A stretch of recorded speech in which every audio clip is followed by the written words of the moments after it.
우리는 인생을 이 세상에서 출생하는 것으로부터 시작을 하죠. 영어로 출생을 birth라고 얘기하죠. birth라고 하는, 그죠? 그리고 인생의 죽음의 뭐라 그러죠? 이 죽음을 death라고 얘기하죠. death죠. 그러면 이 출생과 죽음의 가운데 뭐가 들어갈까요? B로 시작되는 단어와 D로 끝나는 단어 중간에 어떤 자가 들어가야 될까요? C자로 시작되면 좋겠죠, 그죠? 어떤 게 있을까요? 초이스, 선택입니다, 그죠? 우리가 태어나서 죽는 날까지 끊임없이 선택을 하며 살아간다는 얘기를 하는 거죠. 인생은 그래요. 선택이에요. 선택이 곧 그 삶을 만들어가는 것입니다. 우리 젊은이들은 배우자를 선택하는 것 중요하죠, 그죠? 또 이제 학교를 졸업하고 직업을 선택하는 것 중요합니다. 직업을 선택하는 것보다 또 결혼의 대상자를 선택하는 것보다 더 중요한 선택이 있다면 그것은 바로 신앙의 선택입니다. 그렇습니다. 신앙의 선택은 이 세상에서의 삶의 모습이 영원한 운명을 결정하기 때문에 그렇습니다. 아주 오래전 그 냉장고 광고가 있었어요. 한 번의 선택이 몇 년을 좌우한다고요? 10년을 좌우한다고. 그런데 우리 이 땅에서의 우리 신앙의 선택은 얼만큼을 좌우한다고요? 영생을 좌우해요. 그죠? 영원이라고 하는 삶을 선택하죠. 그래서 굉장히 중요한 부분이에요. 그죠? 자, 우리는 예수 그리스도를 구주와 주님으로 믿는 그리스도인이 되기로 마음에 결정했죠. 하나님께서 우리를 택하여 주셨을 뿐만 아니라 우리도 그 신앙을 선택한 자들이 되어졌습니다. 그런데 예수 믿는 것도 예수 믿는 것으로 끝나지 아니하고 예수 믿은 후에도 끊임없이 선택을 한다는 거예요. 그죠? 믿는 것부터 시작해서 나는 어떤 신앙 생활을 해야 할 것인가가 계속해서 선택되어지기 때문에 그래요. 아주 중요한 얘기. 선택 하나의 기준이 있어요. 순종할 것인가 거절할 것인가. 그죠? 이거는요 우리 신앙생활에서 철저하고 아주 기본적인 건데 불구하고 굉장히 중요한 거예요. 순종할 것인가 아니면 거절할 것인가. 생명의 삶을 순종할 것인가 아니면 나 중심의 삶을 추구하고 하나님의 요구를 거절할 것인가. 나 중심의 신앙생활을 추구하고 종교생활의 틀을 가지고 살 것인가 아니면 하나님이 계속해서 요구하는 것에 대하여서 나를 내려놓는 일, 그게 뭐예요? 순종. 그렇죠? 그런 면에서 전도도 성도들은 그렇게 생각을 하고 있어요. 선택 중에 하나라고. 전도하는 삶을 살 것인가 나 한 사람의 신앙생활로 만족할 것인가. 저는 이건 선택의 여지가 아니라 그것은 당신 속에 어떤 생명이 있느냐를 드러내는 모습이다라고 저는 이렇게 평가를 합니다. 왜냐하면 생명 있는 사람이라면 이건 선택의 문제가 아니고 자연 발생적인 삶이라고 정의해야 하기 때문에 그렇습니다. 여러분, 달걀은요 걸어갈 수 없어요, 그죠? 달걀은 어떻게 가야 돼요? 굴러가야 돼요. 근데 병아리가 되면 어떻게 가야 돼요? 굴러가면 안 돼요. 그때는 걸어가야 되죠. 그죠? 물고기는요, 어떻게 해야 돼요? 헤엄쳐야 되죠. 그죠? 이거는 본능이고 자연 발생적인 거예요. 올챙이라면 헤엄치는 것 당연하고요.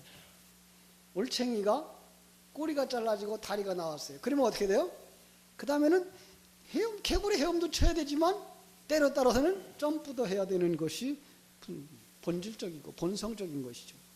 그런데 불구하고 성도 가운데 전도를 하는 사람이 있고 전도를 하지 못하는 사람도 있다라는 말을 해요.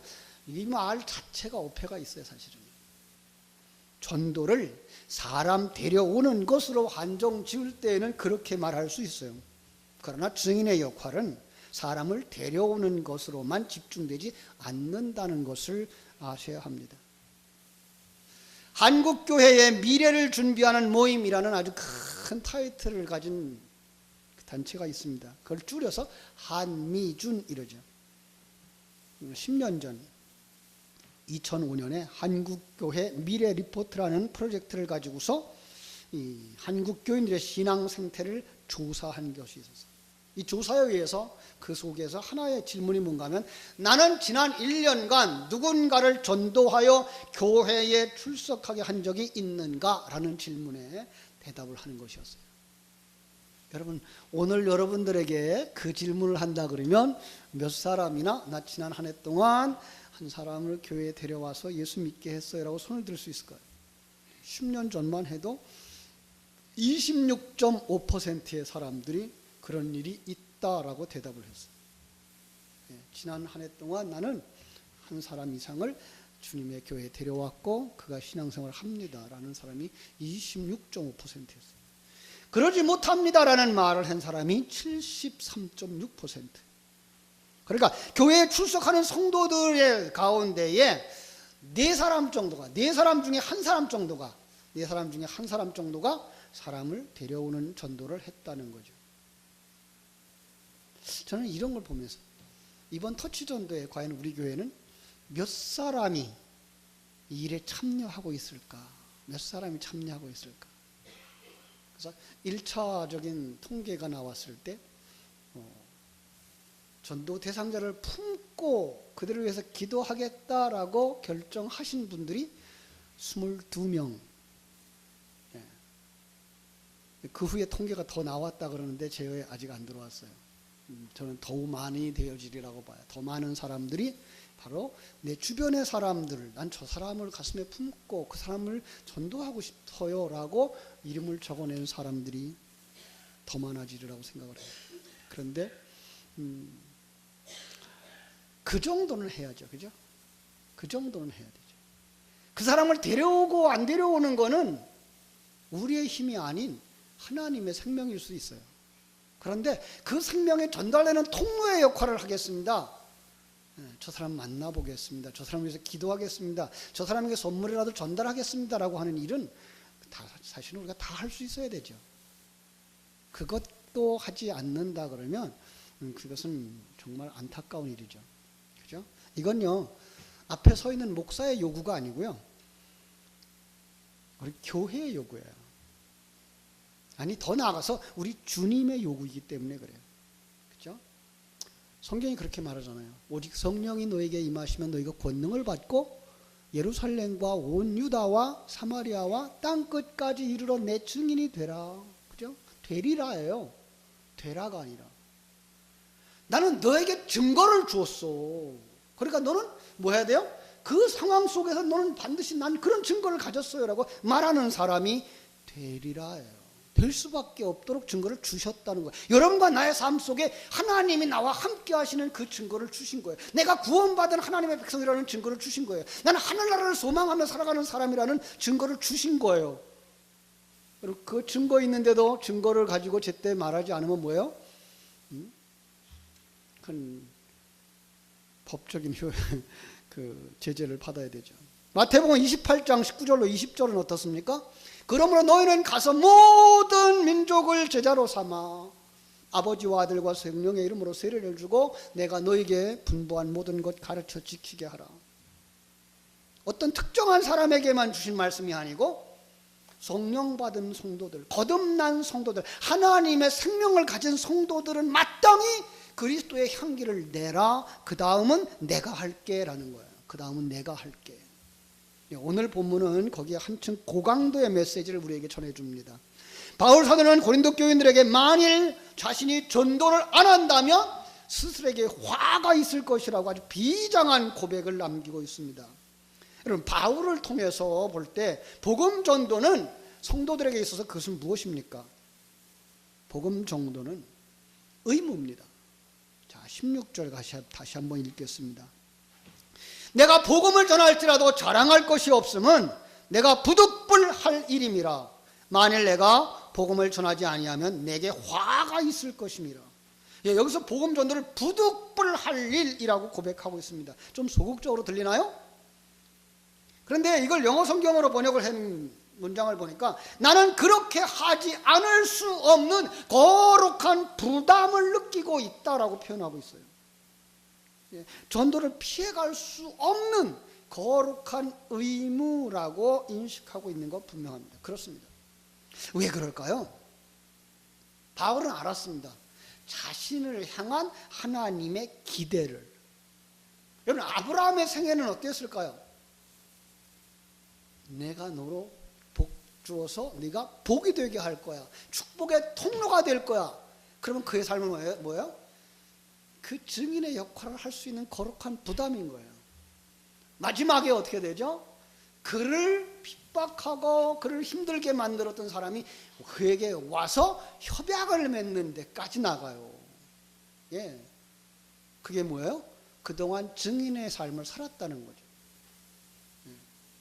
결국은 그가 가서 손을 잡고 예수 믿자고 끌고 간 것은 아닌데 그 아브라함의 생애 속에서 하나님이 그와 함께하는 것을 그들이 보았다라는 거예요. 그러니까 오늘 성도들에게 이 삶 속에서 이기가 보여야 되는 거예요. 하나님이 나와 함께 하신다는 거예요. 이건 나도 먼저 보아야 되고 다른 사람들도 볼 수 있도록 우리가 살아가야 할 거룩한 책임이 있는 거예요. 그렇죠?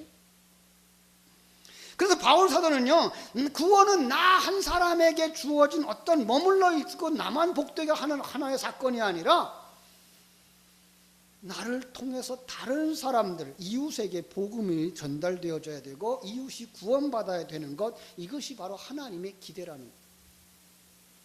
바울 사도는 이걸 복음의 빚진 자라고 얘기하죠. 여러분과 나는 누군가에 의해서 복음을 받았어요. 그걸 뭐라 그래? 빚. 빚은 어떻게 해야 돼요? 갚으셔야 돼요. 안 갚으면 어떻게 돼요? 망한다고요. 복음의 빚도 갚으셔야 돼요. 복음의 빚도 갚지 않으면 여러분 망한다고요. 이 말은 여러분 복음을 전하지 않으면 여러분에게 화가 미친다고 하는 그 말을 오해하고 계신데, 여러분들이 복음을 증거하지 못하고 있다면 여러분 하나님의 생명이 없는 사람이라는 거예요. 무섭죠? 하나님의 생명이 있는 사람은 반드시 드러낼 수밖에 없고 그것이 좋아서 저에게 전할 수밖에 없고 그들이 당신 안에 있는 좋은 것을 보고 따라올 수밖에 없는 거예요. 옛날에 노래가 하나 있었어요. 꽃이 피면 뭐가 와요? 벌나비가 오는데, 그죠? 왜요? 꽃 속에 뭐가 있기 때문에? 꿀이 있기 때문에. 여러분 속에 예수 생명이 바로 꿀 같은 역할을 해서 그 향기가 드러날 수밖에 없고 그 꿀을 찾는 자들이 올 수밖에 없는 상황이 펼쳐져야 한다고 하는 사실입니다. 우리 선배들이 이 전도의 명령을 지상명령이라고 말했고 대사명이라고 일컬었어요. 이건 복음서가 그대로 이야기하고 있어요. 마태복음에서부터 요한복음, 사도행전까지. 제가 신약 성경을 끊을 때 어떻게 끊는다고요? 암흑기 400년부터 그 400년을 요약해 놓은 게 복음서. 그리고 그 복음서에서 사도행전까지가 뭐예요? 성령이 오시고 생명이 오셔서 복음의 삶을 사는 것. 이게 신약 성경이라고 그랬어요. 이게 역사라고. 구원의 한 센텐스라고요. 우리는 어두움 속에 살던 자들이었어요. 복음서에 있었던 수많은 사람들처럼 하나님의 생명이 없을 때 하나님을 대적하는 자였고 나 중심의 삶을 사는 자였고, 그걸 갖다가 어떻게 표현했어요? 죽은 자라고 얘기하고 소경이라고 얘기하고 문둥병자라고 얘기하고 안전뱅이라고 얘기하고. 예. 그런데 거기에 사도행전 2장에 성령이 오시자 어떻게 되어져요? 그들은 권능을 받아요. 꿀을 받아요. 생명을 받아요. 생수를 받아요. 어떻게 해야 돼요? 다른 사람에게 전달해 주는 거죠. 그래서 사도행전은 바로 성령 흘러가는, 복음이 흘러가는 그 전도의 역할을 쭉 하고 있는 거예요. 그걸 보충해주고 있는 것들이 서신서들이죠. 바울도 썼고 요한도 썼고 제자들도 썼고 그걸 다시 한번 정리해 준 것이 요한계시록이다, 이렇게 보셨던 것처럼 그래요. 마태복음 28장 19절로 20절에서는 가서 그들을 제자 삼으라 하고 명령하셨고요. 마가복음 16장 15절에서는 만민에게 복음을 전파하라 라고 말씀하셨고요. 누가복음 24장 47절에 보면은 죄사함을 받게 하는 회개가 모든 족속에게 전파되어져야 한다라고 말씀하셨고요. 요한복음에 보면 17장 18절 내가 너희를 전도의 목적으로 세상에 보낸다라고 말씀하셨어요. 사도행전에 보면 우리의 가까운 곳에서부터 예루살렘에서부터 온 유대와 사마리아와 땅끝까지 하나님의 생명이 있는 자들의 삶이 곧 이거다라고 말씀하고 있는 것을 우리는 볼 수가 있는 것입니다. 바울 사도는 이걸 군대 용어로 바꿔 써보라고 나한테 얘기를 하는 것 같아요. 그래서 순종하지 아니하면 군대 용어는 뭐예요? 명령 불복종. 그럼 어떻게 돼요? 전쟁터에서 명령 불복종은 사형도 가능해요. 우리가 살아가는 삶의 현장이 여러분 전쟁터인 것이 안 느껴지십니까? 이건 여러분들은 그런 감각이 없는 겁니다. 우리가 살아가는 매일 매 순간이 사단과 하나님의 생명의 싸움, 우리 속에서 옛사람과 새사람의 싸움입니다. 이 싸움터에서 우리가 하나님의 말씀에 순종하는 자가 이기는 거고 불순종하면 그건 죽은 겁니다. 다른 말로 바꿔 말하면 네가 증인의 삶이 없다면 너는 하늘의 생명을 가지지 못한 자 아닌가 점검해 봐라 라고 말씀하고 있습니다. 복음 전도는 의무입니다. 거룩한 의무입니다. 그런가 하면 복음 전도는 특권입니다. 예. 아무나 할 수 있는 것이 아닌 하나님의 생명을 가진 자만 할 수 있는 겁니다. 바울은 전도를 부득불 이행할 의무라고 인식하는 것에서 머물지 않고요, 의무감만으로 하는 것은 쉽게 지칠 수 있기 때문에 뭐라고 말하고 있는가 하면은 상급이 기다리는 즐거운 특권이라고 말하고 있습니다. 제가 17절 보겠습니다. 내가 17절 내가 스스로 내 자의로 그것을 행하면 상을 얻으려니와 내가 자의로 아니한다 할지라도 나는 사명을 받았노라. 앞에 있는 부분이죠. 내가 스스로 그죠? 자의로 이것을 행하면 상을 받는다라고 말씀하고 있습니다. 전도를 단순한 의무로만 자각하지 아니하고 자의로 기뻐서 행한다면 그 삶이 기쁨이 된다면 그것이 뭐예요? 생명의 삶이 된다면 상급이 따라올 것이라고 확신하고 있습니다. 하늘 백성임을 증명해 주는 것이죠. 그런 의미에서 그리스도인에게는 복음 전도는 거룩한 의무며 즐거운 특권입니다. 복음 전도는 아무나 할 수 있는 것 아닙니다. 생명이 있는 자만 생명을 전할 수 있습니다. 하늘나라를 열어본 자라만 하늘나라를 보여줄 수가 있습니다. 그래서 전에도 사도행전 마태복음 16장에서 주님께서 제자들에게 물어보죠. 야, 사람들이 나를 누구라 그러니? 선지자라 그럽니다. 엘리야라 그럽니다. 세례 요한이 다시 살아났다 그럽니다. 아니 너희들은 나를 누구라 그러니? 주는 그리스도시요 살아계신 하나님의 아들이시니이다. 예수님이 너무너무 기뻐서 바요나 시모나 내가 복이 있도다. 칭찬을 막 해줍니다. 내가 천국 열쇠를 내게 주마. 네가 땅에서 열면 하늘에서 열릴 것이고, 땅에서 닫으면 하늘에서 닫힐 것이다. 여러분, 그건 베드로에게만 준 것 아니고요, 교황에게만 준 것 아니고요, 모든 성도들에게 신앙 고백을 하고 있는 하나님의 사람들에게 주신 겁니다. 어떻게 하라고요? 여러분이 천국을 열어 보여주면 상대방이 어딜 봐요? 천국을 봐요. 근데 여러분들이 그걸 열어주질 않아. 딱 닫아놓고 잠가버려. 그러면 어떻게 상대방이 천국을 볼 수 있다고요? 없다고요? 없어요. 그러니까 여러분들은 천국을 열어 보여줄 수 있는 천국의 통로인 거예요. 이게 특권인 거예요. 이게 특권인 거예요. 그렇죠? 그럼 그렇게 사는 자들이 하늘나라를 가진 자라는 거예요. 하늘나라를 상급으로 주시겠다고 말씀하시는 거죠. 그렇죠? 우리는 상급 그러면은 그 미래의 천국에 누릴 그 천국의 삶, 면류관으로만 생각하고 있는데 아니요. 이 땅에서도 있다는 사실입니다. 18절 한번 볼게요. 그런즉 내 상이 무엇이냐? 내가 복음을 전할 때 값없이 전하고 복음으로 말미암아 내게 있는 권리를 다 쓰지 아니하는 이것이로다. 바울은 자기가 누릴 수 있는 권리를 포기하고 복음 전도에 십자가를 지는 그 자체가 자신의 특권이고 상급이라고 말하고 있는 것입니다. 여러분, 이 역설적인 고백이 이해가 되십니까? 제가 중국에 선교사로 있을 때에 한동안 등죽교회의 지원을 받았습니다. 등죽교회에 한방병원 원장님이 장로님으로 계셨는데요. 그분에게 들은 얘기입니다. 이 병원에 한 10년 정도 꾸준하게 환자를 돌보는 자원봉사자 권사님이 계셨습니다. 너무나 고맙고 또 미안하기도 하고, 그래서 어느 해 명절에 봉투에다가 아주 상당한 액수의 이렇게 사례금을 넣어서 전달해 줘서 감사를 표했어요. 그랬더니 그 권사님이 봉투를 들고서 원장님을 향해서 달려와 가지고선 항의를 하는 거예요. 장로님, 왜 제 상급을 뺏으려고 그럽니까? 제게 이런 것을 주시면 제가 겨우 이런 물질의 보상을 바라고 여기서 봉사하는 꼴이 되지 않겠습니까?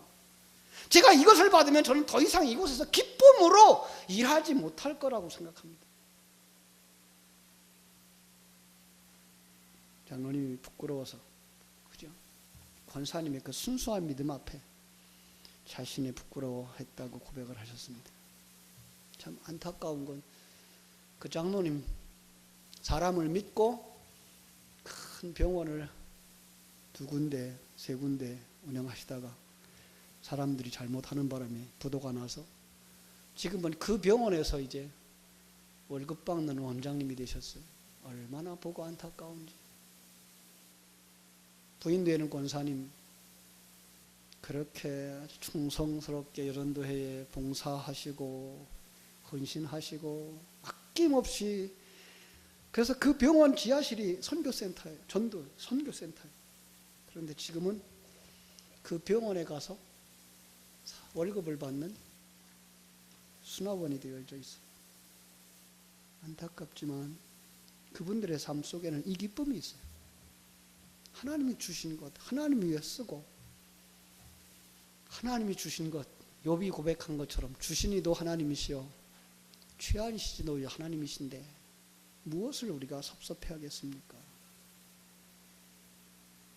바울의 고백이 이런 차원의 고백이었을 것이라고 생각이 됩니다. 바울에게는 전도 그 자체가 즐거움이었고 감사였던 것입니다. 때로 전도하다가 당하는 고통, 바울처럼 전도하다가 고통을 많이 당한 사람이 있었을까요? 그런데 그는 그것조차도 기쁨이었습니다. 요즘은 우리 전도도 그렇게 열심히 안 하지만 그런 사람들도 없죠. 과거에는 물벼락도 많이 맞았죠, 그죠? 뭐 소금 뿌리는 건 보통이었고요, 그죠? 문 안 닫아주는, 문 안 열어주는 거, 이건 뭐 늘 있는 일이고요. 그럼에도 불구하고 그 속에서 하나님의 사람을 찾았을 때의 그 만난 그 기쁨, 그게가 그 모든 고통을 다 씻어주신다고. 바울 사도의 삶이 그랬을 거예요. 전도하면서 맞고 매도 맞고 옥에도 갇히고 심지어는 돌로 치는 그 죽음을 당하는 위기 속에서도 거기에 연연하지 않았던 것은 일어나는 새 생명, 예수 앞에 돌아오는 그 사람, 수많은 날을 지나다가도 그 한 사람이 생겨나면 그것 때문에 지난 날들의 모든 수고와 고통과 아픔을 다 내려놓고 다시 앞으로 갈 수 있었던, 그게 바로 십자가 지는 감격, 새 생명 가진 사람의 특권, 그렇게 여겼던 것입니다. 17절 다시 한번 읽어보겠습니다. 내가 자의로 이것을 행하면 상을 얻으려니와 내가 자의로 아니한다 할지라도 나는 사명을 받았노라. 예. 물론 자의로 합니다. 자원하는 즐거움으로 합니다. 때로는 사명으로. 예. 이 사명이라는 말은요, 그 청지기에게 주었던 이야기예요. 집주인이 그 집안일을 믿을 만한 청지기에서 거기에게 신임을 해서 맡길 때 쓰는 단어예요. 그런데 하나님이 내게 그렇게 여기셨다는 거예요. 나 같은 사람을 하나님 나라에 충성된 증인으로 삼아주셨다는 거예요. 충성된 역할로 청지기로 삼아주셨다는 거예요. 그래서 이 일을 맡겨주셨다는 거예요. 그래서 가만히 있을 수 없는 거예요. 그 주인에게 너무 감사해서, 그 주인에게 너무 고마워서. 전도의 과업은 천사에게도 맡기지 아니하고 오직 그 자녀에게만 맡겨주신 사명입니다. 508장 찬송을 여러분 기억하십니까? 옛날에는 270장이었어요. 우리가 지금은 나그네 되어도 화려한 천국에 모자나 가리니 이 세상 있을 때 주 예수 위하여 우리가 힘써 일하세. 주 내게 부탁하신 일 천사도 흠모하겠네. 누구도 흠모한다고요? 천사도 흠모한다. 너무나 이 찬송을 좋아했을 때가 있었어요. 선교사로 나갔을 때. 그런데 이 작가가 누군가를 한번 살펴봤어요. 누가 썼나? 이 가사를 쓴 사람이 의사였어요. 그래 병원에서 의사로서 환자들을 돌아보면 언제나 복음을 전하는 일에 전념을 했어요. 돈 버는 것 아깝지 않게 그냥 환자들을 위해 썼고 그 환자들에게 복음 전해서 예수 믿는 것만 보면 너무나 감사했어요. 돈 버는 것보다 전도하는 게 더 좋았다고요. 어느 날 그는 이런 질문을 받죠. 돈 버는 것보다 전도하시는 것이 그렇게 좋습니까? 그때 그렇게 얘기합니다. 그렇고 말고요. 결국 우리는 이 땅에서 나그네가 아닙니까? 나그네 인생에서 영혼 구원보다 더 가치 있는 고귀한 일이 어디 있겠습니까? 전도는 천사도 흠모하는 일인데요. 옆에 있었던 부인이 천사도 흠모하는 일이라는 말에 감동을 받고 집에 돌아와서 남편에게 그 말로 시를 써보라고, 그러면 자기가 작곡을 하겠다고 제안을 합니다. 부인은 본래 음악 전공자였던 것 같아요. 그래서 이 부부에 의해서 탄생된 찬송이 바로 지금의 508장입니다. 그래서 그는 의사가 60이 넘어서 마음의 그 무거운 짐을 벗어버려요. 그냥 그 일을 하면서 한쪽으로만 전도하는 게가 이게 부담스러운 거예요. 그래서 그냥 풀타임으로 전도하고 싶어서 그는 의사를 사표내고 그리고 복음을 전하는 일에 주력합니다. 마침내 목회에 헌신하게 되는데요. 더 이상 돈을 못 벌고 인간적인 대접을 받지 못했지만 그는 너무나 감격스러워하고 기뻐하게 살았으면서 살았습니다. 신학을 졸업하고서 그가 콜로라도 덴버의 작은 침례교회 목사로 부임하면서 그는 취임 예배에서 취임사 대신에 이 찬송을 불렀다 그럽니다. 그런데 이 캐슬리라고 하는 분이 목회로 부임한 지 얼마 되지 않아서 부인이 불행하게도 교통사고로 하늘나라로 먼저 갑니다. 안타깝죠. 그죠? 그래서 누군가가 장례식장에 와서 그에게 이렇게 말합니다. 목사 된 거 후회하지 않아요? 목사가 안 되었다고, 목사가 아니고 의사였으면 부인이 더 오래 살 수도 있었을 거 아닐까요? 그때 이 캐슬이 대답을 합니다. 제 아내는 우리가 지금은 나그네 되어도 이 찬송을 작곡하면서 제게 이런 말을 했습니다. 나그네 인생 같은 행복한 전도자의 곁에 머무는 것이 나의 가장 큰 행복입니다. 혹시 내가 먼저 이 세상을 앞서가는 일이 있으면 난 변함없이 하늘에서 당신의 응원자가 되어서 함께 복음의 증인이 될 것입니다 라고 했습니다. 그래서 그 부인의 장례식장에서 회중이 다 이 찬송을 불렀다 그래요. 우리도 한번 불러볼까요? 508장 우리 같이 한번 부르고, 주님 우리에게 주신 사명, 우리에게 주신 의무, 우리에게 준 특권을 발휘해서 증인의 역할을 감당하는 자들 되게 하여 주옵소서. 찬송하고 기도하겠습니다.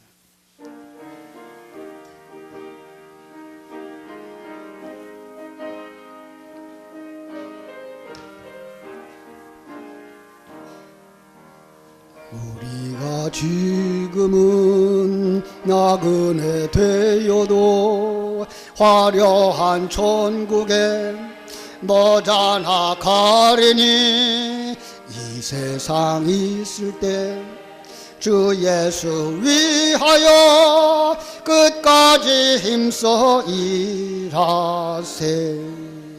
주 내게 부탁하신 일 천사도 흠모하겠네. 화목해 하라신 구주의 말씀을 온 세상 널리 전하세. 주 예수 말씀이 온 세상 만민들 흉악한 죄에서 떠나라 하시니 이 샘순 듣고서 새 생명 얻어라 이 기쁜 소식 전하세. 주 내게 부탁하시니 천사도 흠모하겠네. 화목해 하라신 구주의 말씀을 온 세상 널리 전하세. 영생의 복락과 천국에 갈 길을 만 백성 알도록 나가서 전하세. 주 예수 말씀이 이 복음 전하라 우리에게 부탁하셨네. 주 내게 부탁하시니 천사도 흠모하겠네.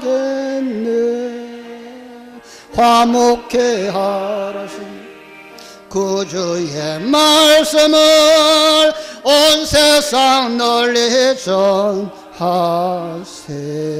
오늘 말씀 생각하고 우리가 가슴에 품은 전도 대상자 생각하고 하나님 앞에 은혜를 구하며 기도하겠습니다.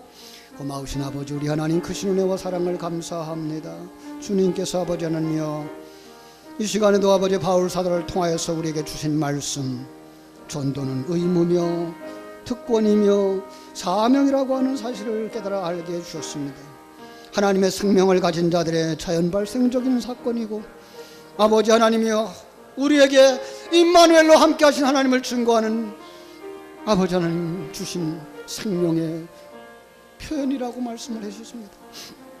우리가 아버지 하나님이여 생명 있는 가지의 삶을 살고 우리가 꿀을 가진 삶을 살고 우리가 아버지 하나님이여 향기 있는 삶을 살 때에 우리 곁에 있는 사람들이 일어나게 될 줄로 믿습니다. 주님 앞에 돌아오는 역사가 일어날 줄로 믿습니다. 우리가 기도하는 기도의 대상자들이 아버지 하나님의 천국의 소망을 가진 우리들을 따라 천국길을 향하여 걸어가게 되어질 줄로 믿습니다. 아버지 바울 사도가 새로워졌고 그가 증인이 되어져서 아버지 하나님의 그 보냄을 받고 아버지 하나님 앞에 영광을 돌리는 삶을 살았습니다.